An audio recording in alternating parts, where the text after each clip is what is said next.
O campo científico da inteligência artificial foi criado em 1956. De lá para cá, os avanços foram significativos, em especial na década passada.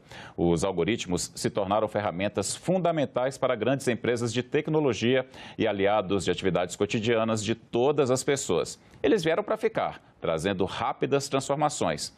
Nem todas boas, aparentemente. Geoffrey Hinton, um dos maiores pesquisadores da área, deixou o Google fazendo um alerta para os riscos do desenvolvimento acelerado da tecnologia. Mas, afinal, para onde a inteligência artificial está nos levando? É sobre este assunto que converso agora com Dora Kaufmann, professora e pesquisadora da PUC São Paulo e autora de diversos livros dessa temática, entre eles Desmistificando a Inteligência Artificial. Dora, muito obrigado por participar do Cidadania.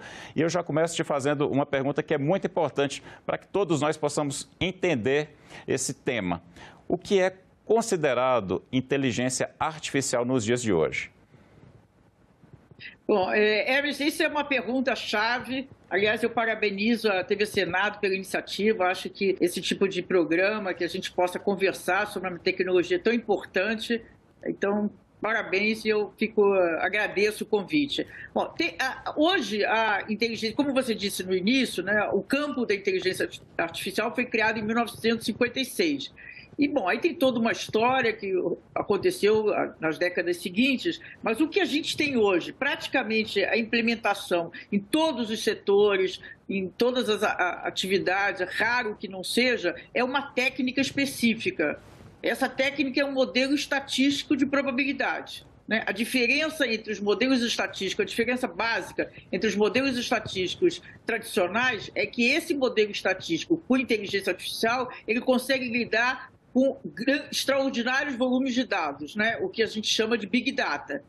Então, se a gente pensar assim, do ponto de vista lógico, nós, pessoas, instituições, sempre tomamos decisão com base em informação. Quanto mais importante a decisão, mais a gente busca informação. Se a gente tem agora, porque nós estamos numa sociedade hiperconectada, nós estamos aqui interagindo e estamos produzindo dados.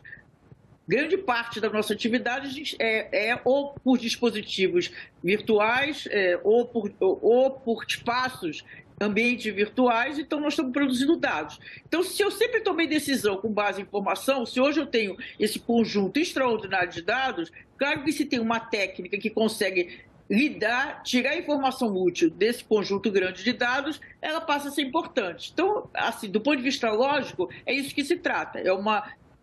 A técnica que chama redes neurais profundas, porque foi inspirada no funcionamento do cérebro biológico, do cérebro humano, ela é isso, é um modelo estatístico de probabilidade e ela faz a previsão de um evento. Então, ela faz a previsão, por exemplo, se uma imagem de uma tomografia de um pulmão é cancerígeno ou não, ela faz a previsão qual é o melhor candidato para uma vaga no processo de seleção de RH, ela faz a previsão, a probabilidade de alguém que está pedindo crédito pagar, ou seja, se ficar inadimplente ou não. Ela faz previsões das mais variadas questões. Então, essa ela é uma categoria dessa técnica chamada redes neurais profundas, que chama-se IA preditiva. A IA preditiva, ela esteve e ela predominou praticamente 100% ao longo dessa última década. Mais recente, está se desenvolvendo de uma forma acelerada uma outra categoria dessa técnica que se chama IA generativa.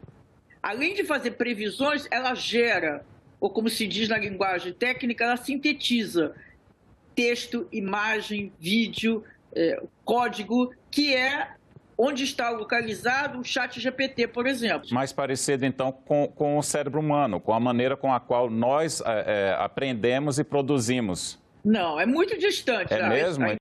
É muito distante, é uma impressão que a gente tem. Qual é a grande diferença? O que trouxe assim, de disrupção, essa solução do ChatGPT? Porque a inteligência artificial já permeia a nossa sociabilidade, a nossa comunicação já há alguns anos, Todas as plataformas e os aplicativos que a gente usa no cotidiano, eles têm na essência, no modelo de negócio deles, eles têm inteligência artificial. Então, a inteligência artificial já está presente na nossa vida, ela que viabiliza o Netflix, o Waze, Spotify, bom, em suma, Airbnb, Google, Facebook, YouTube, são todas essas plataformas que a gente usa, né? Mas, então, o que chamou atenção e que, de fato, virou um hype, está se falando desde 30 de novembro, como foi disponibilizado para experimentação pública o ChatGPT, virou o hype, está se falando mais sobre inteligência artificial, é essa interação, que é uma interação direta, né? Até então, nesses modelos que eu falei, modelos de preditiva, eles eram invisíveis. A gente não tinha, nós, usuários, não sabemos se está sendo usado inteligência artificial ou não. O ChatGPT possibilitou essa interação fácil, né? Através do diálogo. A gente vai lá, escreve, pergunta o que a gente quer e vem resposta. Então, isso tem, ao mesmo tempo que assusta, encanta. Então, tem uma mudança, porque ele produz um texto, né? Ele produz, por exemplo, é a mesma estrutura, o ChatGPT é a mesma estrutura da pesquisa, por exemplo, do tradutor do Google, né? Do tradutor, é a mesma. Eu ponho lá um texto em português e eu quero que passe para o inglês. É a mesma, chama-se arquitetura, é a mesma, né? Então, por exemplo... Mas ele consegue estabelecer um diálogo com o usuário, não é? Você consegue dialogar com a inteligência artificial ali. Isso que é o novo, né? Isso que é o fato de que possibilita. Agora, como é um modelo estatístico, as respostas não são corretas, né? Tem áreas, por exemplo, fazer resumos, o ChatGPT tem ele acerta mais, ele tem uma resposta mais assertivas.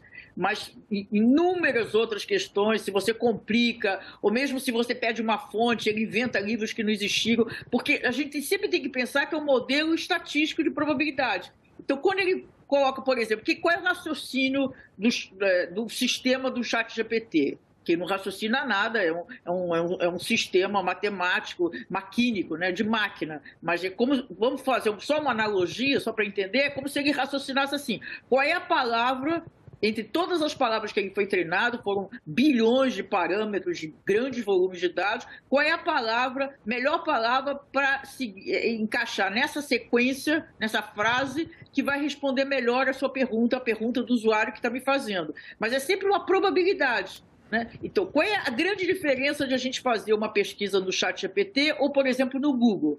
O Google, ele me dá os links, ele me dá as origens. Aí me possibilita eu fazer uma curadoria. Então, eu vou lá, por exemplo, eu quero pesquisar um assunto que me interessa. Eu vou ver, qual é o veículo da mídia que publicou, qual é o autor que publicou. Então, eu vou vendo as minhas fontes que eu mais confio e vou fazendo a curadoria. No caso do ChatGPT, ele não te dá a origem, não te dá o link, ele te dá a resposta em forma de um texto muito bem articulado do ponto de vista semântico, que dá a impressão que é verdadeiro. E aí, como se diz popularmente, é aí que mora o perigo, né? Dora, porque você tem a impressão que está certa a resposta e, em geral, pelo menos nesse estágio, ainda isso vai evoluir, mas nesse estágio a chance é muito grande das respostas não estarem corretas. Nos meus testes pessoais, vieram muitas respostas que não estavam corretas, mas eu não posso considerar isso uma pesquisa, foi a minha experiência, né? Eu quis testar um pouquinho o ChatGPT. Mas por que, então, o Geoffrey Hinton, que a gente até citou aqui no começo do programa, está tão assustado? É alguma coisa específica com relação ao desenvolvimento da inteligência artificial nesse caminho que você está descrevendo agora, ou tem algo ainda mais profundo que a gente sequer conhece? Olha, ele é um dos mais respeitados pesquisadores e ele foi responsável, ele mais dois, que na época eram pesquisadores de pós-doutorado da equipe dele, eles desenvolveram essa técnica que eu disse, redes neurais profundas, que permeia praticamente todas as implementações de inteligência artificial atuais. Então, ele é uma personalidade, sem dúvida nenhuma, ele ganhou o que se chama o prêmio Turing, que é o correspondente ao prêmio Nobel na área de tecnologia. Ele saiu do Google por várias razões, né? E ele já fez várias entrevistas desde então. Uma delas, assim, para começar pelo mais simples, ele tem 75 anos e ele não quer mais estar no cotidiano. Ele disse que ele já não consegue pensar e ter na memória todas as questões técnicas que ele precisa como head, ele era o coordenador, né, o chefe da área de pesquisa de inteligência artificial do Google. Bom, Por outro lado, ele também tem vontade de agora, justamente porque ele já tem essa idade, ele queria se dedicar mais a pensar filosoficamente e não tanto da tecnologia sobre as questões, sobre os impactos da inteligência artificial na sociedade. Estando no Google, isso ele disse claramente, ele não se sentia à vontade, recebendo salário pelo Google, de falar livremente. Então, isso é uma questão. Então, as questões que estão, várias questões que ele levanta, todos nós da comunidade, ou grande parte da comunidade de inteligência artificial, tem falado sobre isso. Ao mesmo tempo, a IA, ela facilita a vida do cidadão do século XXI de uma forma extraordinária, ele tem benefícios enormes, ao mesmo tempo, esses mesmos modelos têm potenciais danos que precisam ser questionados.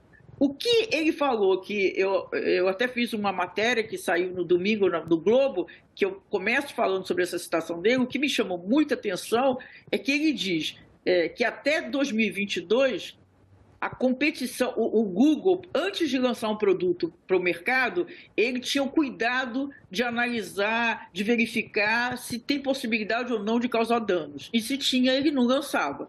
E aí, segundo ele, a partir de agora, a partir do lançamento do ChatGPT, que o ChatGPT, o ChatGPT foi criado por uma empresa chamada OpenAI, mas essa que é inteligência artificial aberta. Mas essa empresa hoje, na verdade, é praticamente a Microsoft, porque a Microsoft fez um investimento de 10 bi e tem um acordo de exclusividade. Então, a Microsoft, no momento que ela incluiu o ChatGPT, ela fez uma convergência, né, com o instrumento, o motor de busca dela, ela acirrou uma competição com o Google, que até então o motor de busca da Microsoft nunca conseguiu ter sucesso. Mas aí, acoplando com o ChatGPT, começa a ameaçar o principal negócio do Google, que é a pesquisa, né? Então, isso foi dito pelo Hilton, e é o que eu também acho, é uma impressão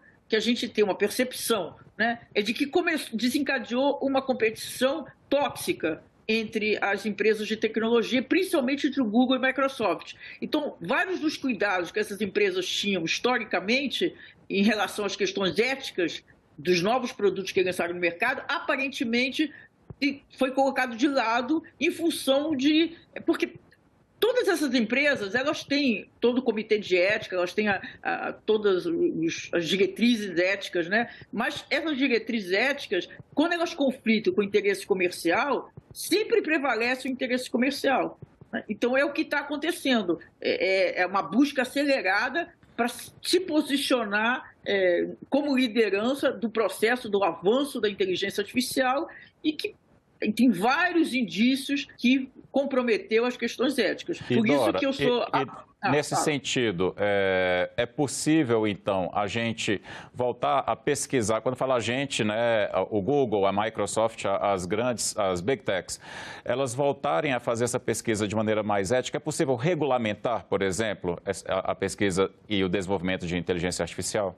É uma ótima pergunta. Eu acho que hoje, para mim, o grande problema que nós temos vários, mas um dos grandes, talvez o maior problema, é a concentração de mercado, né? Porque no Ocidente, deixando a China, porque a China e os Estados Unidos são os dois lideranças na pesquisa, desenvolvimento, implementação e uso da inteligência artificial muito acima, muito à frente dos demais países. Mas considerando o Ocidente, a inteligência artificial está na mão de 5 empresas, as 5 Big Techs americanas. Essas 5 empresas, elas estão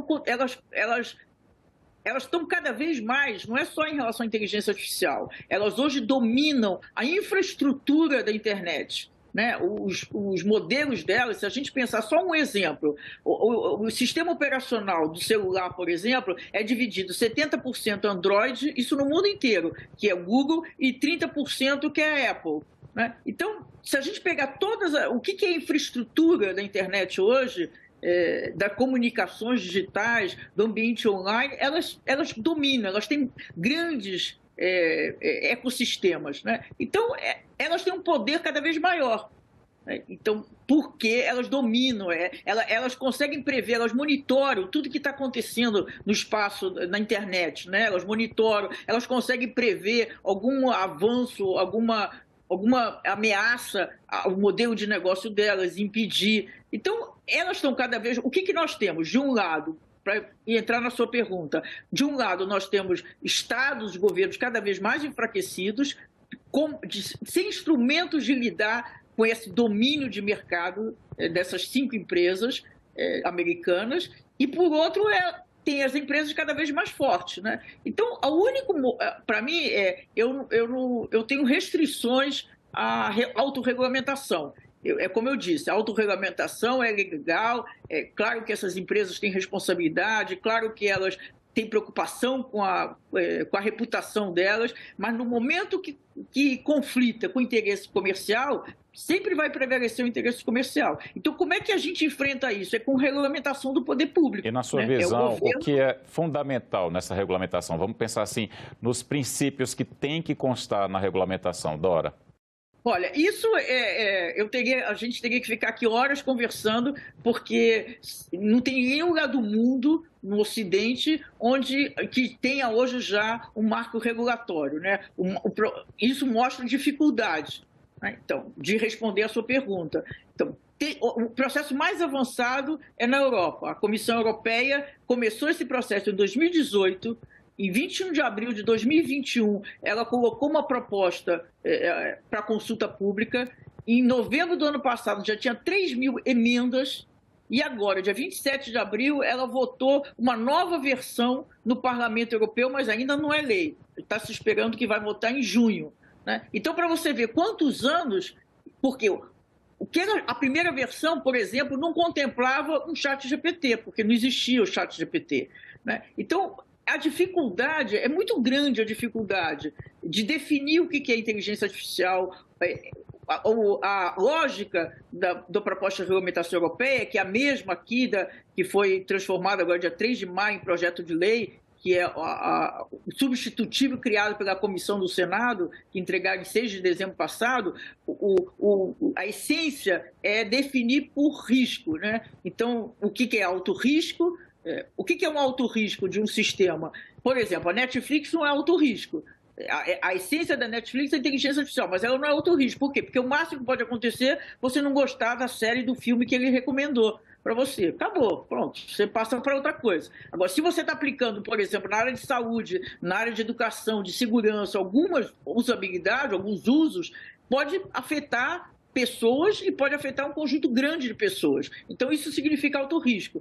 Mas você definir até... Então, por exemplo concreto, o chatbot não era considerado de alto risco. O chatbot era a única exigência da proposta de regulamentação da Comissão Europeia, era você, provedor, avisar para o usuário que era chatbot e que não era uma pessoa que estava se comunicando. Só que o ChatGPT, assim como o Bard, que é o correspondente do Google e vários outros que já foram disponibilizados publicamente, eles mudaram tudo que é um chatbot, né? Então, eles, de fato, se eu pegar o ChatGPT e perguntar, eu médico, pergunto para o ChatGPT, olha, essas são as características do meu paciente, qual é o procedimento, qual é o remédio que eu devo indicar? Se fizer isso é altíssimo risco, um médico não pode fazer isso. Então, se eu uso, por exemplo, para me divertir, fazer perguntas, brincar com o ChatGPT, aí não tem risco, né? Então, como você define o risco? Que depende do uso que você está fazendo, né? Então, tudo isso são questões discutidas e, na minha visão, o que eu conheci da primeira versão da Comissão Europeia e o que eu conheço do projeto que foi transformado em lei agora, de projeto de lei em 3 de maio, todos os dois não são... Eles não garantem a proteção da sociedade. Eles ainda precisam ser aprimorados, então. Precisam ser muito discutidos. E aí, depois, só para concluir isso, depois de você estabelecer um projeto de lei, uma regulamentação, tem a outra etapa, que é a fiscalização, que também não é simples, né? Você pegar, por exemplo, o ChatGPT, e assim como o Bard, eles estão sendo acoplados a um conjunto grande de produtos dessas duas empresas, dessas plataformas, né? Então, não é só a interação que a gente está tendo.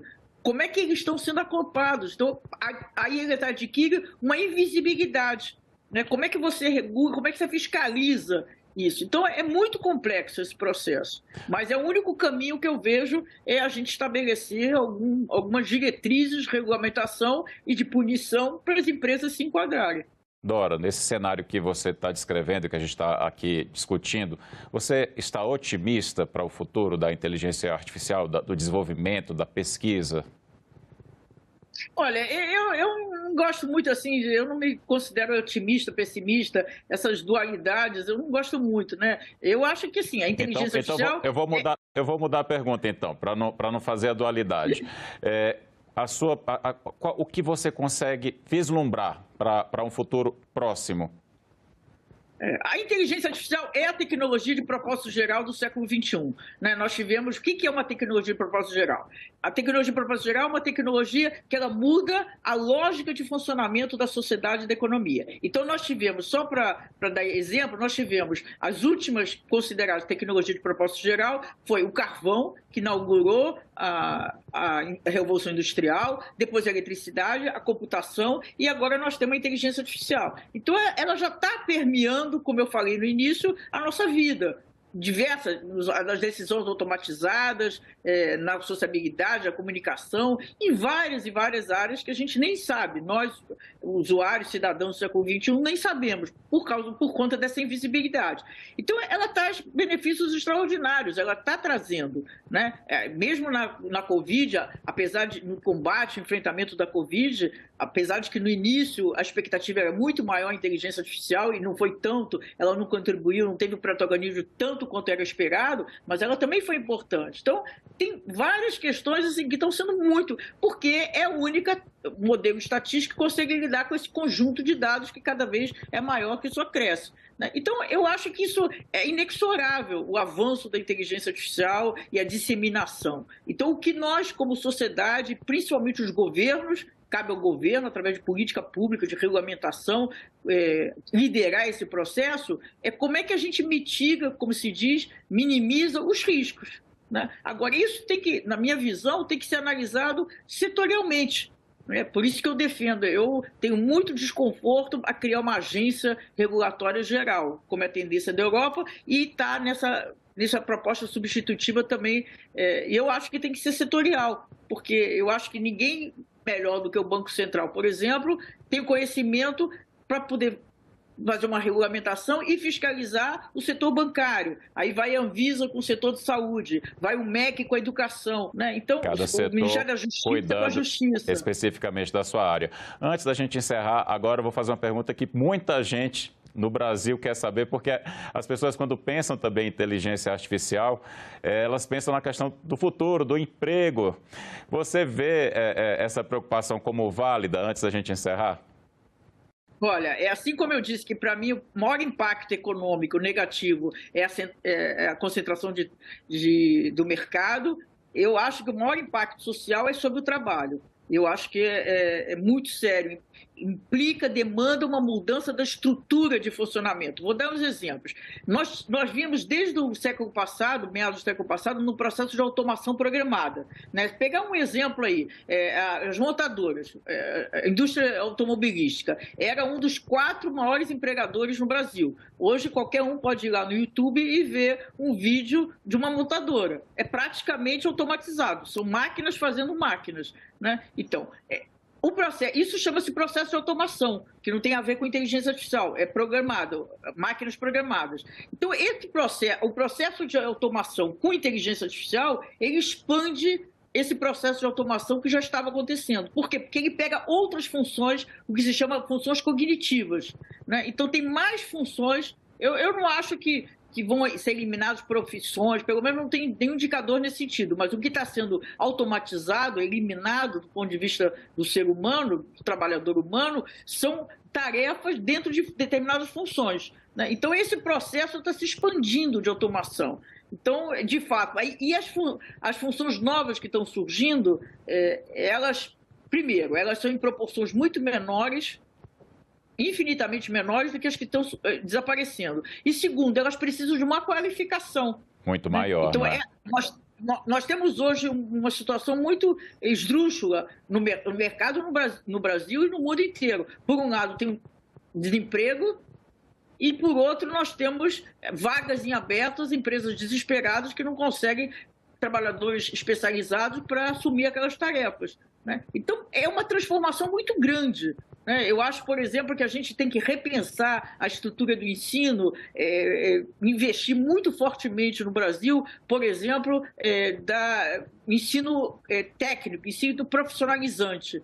Eu acho que você pega, por exemplo, dos países do norte da Europa, pega a Finlândia, que é um exemplo na área de educação, 50% dos alunos, dos estudantes, dos jovens que acabam, que é correspondente ao ensino básico, o ensino médio deles, vai para o ensino técnico, não vai para a universidade, né? Então, essas funções novas, grande parte dessas funções novas, poderiam ser exercidas de uma forma muito positiva por pessoas que fizessem uma formação técnica, mas aí tem que ter uma formação técnica de qualidade, que no Brasil a gente não tem tradição disso, né? A formação técnica sempre nunca foi valorizada no Brasil, sempre foi muito aquém, pouco ofertada. Eu não digo esses cursos rápidos que o Sistema S, por exemplo, oferece. Eu falo mesmo, 2, 3 anos, mas com uma outra estrutura, voltada para aquelas funções. Então, hoje, o que está acontecendo em algumas empresas que antes tinham... na contratação, tinha como pré-requisito ter curso superior. Hoje isso já está mudando, porque a experiência das empresas, elas estão vendo que é muito melhor ir no hackathon desse e observar, identificar pessoas que estão indo bem, né? Várias situações onde você está desenvolvendo, nas startups, nesses locais, como tem o Cubo do Itaú, onde você está vivenciando a experiência de empreender, de lidar com a tecnologia, por exemplo, do que colocar como pré-condição o ensino superior. Porque não adianta. Maravilha. É o desafio para agora, né? Na verdade, essa qualificação técnica dessas profissões do momento e as do futuro. Muito obrigado pela entrevista, viu? Agradeço a você. Infelizmente, não tem resposta rápida. É verdade, mas olha, daqui a um ano a gente volta a conversar para ver os novos cenários. E muito obrigado também a você que acompanhou o programa. Para rever e compartilhar esta entrevista, acesse o nosso site, senado.leg.br/TV ou nosso canal no YouTube. Muito obrigado pela companhia. Nos vemos no próximo Cidadania. Até lá!